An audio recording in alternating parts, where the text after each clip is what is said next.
So right now, more than 140 business and civic leaders from the San Diego area are taking part in the annual Mission to Washington, D.C. to advocate for federal dollars for our area. Yeah, it's a three-day effort organized by the San Diego Regional Chamber of Commerce with potential impacts for infrastructure, defense, education, workforce development, just to name a few. Joining us now, one of the delegates, Ken Barnes, who is the president and CEO of Options for All, which helps adults with developmental disabilities. Welcome, Ken. Hey, thank you. It's good to be with you. Great to see you. So you're in the middle of your trip. This mission had to be postponed for a couple of years because of the pandemic. So can you tell us, number one, how's it going so far? And number two, what are the main priorities this year? Well, one, it's going great. It is really nice to kind of get in this post-COVID era of rescheduled trips. Really, it's been a phenomenal event put together, focused on really the infrastructure needs of our region, our binational relationships. We've had the ambassador from Mexico that was with us. We've had other representatives from across the border and across the entire region. Our entire congressional delegation is here, and it's really been a fantastic time for the whole region, not just individual companies. Now, we understand there are a number of leaders you have lined up to talk to. How does it work? We have more than 140 people. Do you divide into groups to meet each one of them? So we've had a lot of small meetings from 2 or 3 of us with an individual member of Congress or a member from one of the particular departments in the federal government to larger panels where there's maybe 40 or 50 of us, and we're peppering them with questions as we kind of run through what we need. And that's what really makes this phenomenal. I had a meeting with someone at Health and Human Services where we were able to talk about the needs of the healthcare industry in San Diego, some of the provider relief funds that we can use from Health and Human Services. There was 6 of us sitting there with them, got into very specific details. And then we had a luncheon with our entire congressional delegation, with most of the delegation, and they still went through a variety of questions. Ken, what's been the response in terms of commitment? The lawmakers and some of the leaders you're meeting with, are they saying, yes, I'm in and we're going to try to get you some money for the projects you need money for? Yeah, in fact, I've been to DC many times. I've never seen this level of yes and excitement around it.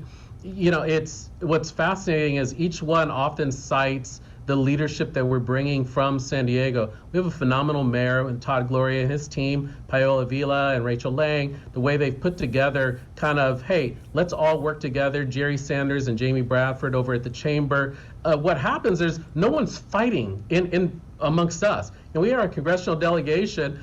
Republicans and Democrats are laughing, they're hugging, they're talking with one another. And you know what? People in federal agencies see that. They're still human. And what they see is a unified San Diego, all talking about the exact same needs that we need, not jumping over each other, trying to grab a stake for ourselves. We know that if we get everything for the region, we can get the things that we need for our individual companies.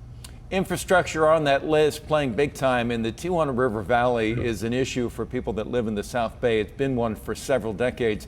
Have you had those meetings yet? Are we getting anywhere? There's been several meetings actually on that. By my best count, maybe 6 or 7 that I know of, and then there's a lot of individual meetings, whether it's maybe a local chamber member, like the president of the San Ysidro Chamber, or larger meetings with someone from the delegation or one of the city council members.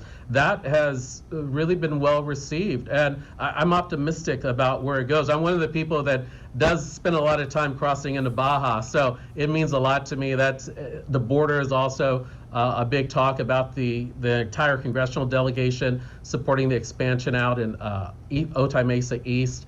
And that makes a big difference for the region because you need vehicles to make their way back and forth. You need consumers to move back and forth over the border. You need companies like me, who I have 24 employees that live in Baja. You need them to be able to come back and forth to work. And that's what really opens up everything for the region. Ken, there hasn't been as much attention because people see light at the end of the COVID tunnel, but a lot of people are still hurting because of the pandemic. So what's happening in terms of COVID recovery funding?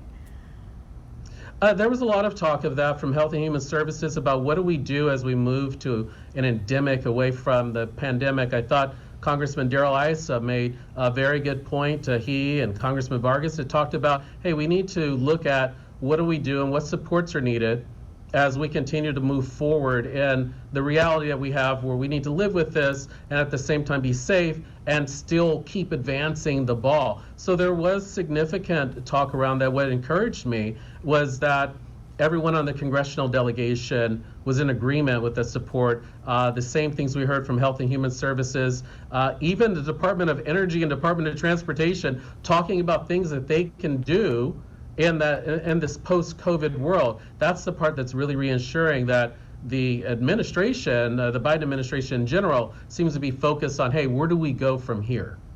Ken Barnes is president and CEO of Options for All. He's part of a delegation from San Diego advocating for federal dollars for our region for all kinds of projects. Ken, pleasure to talk to you. Thank you for having me on.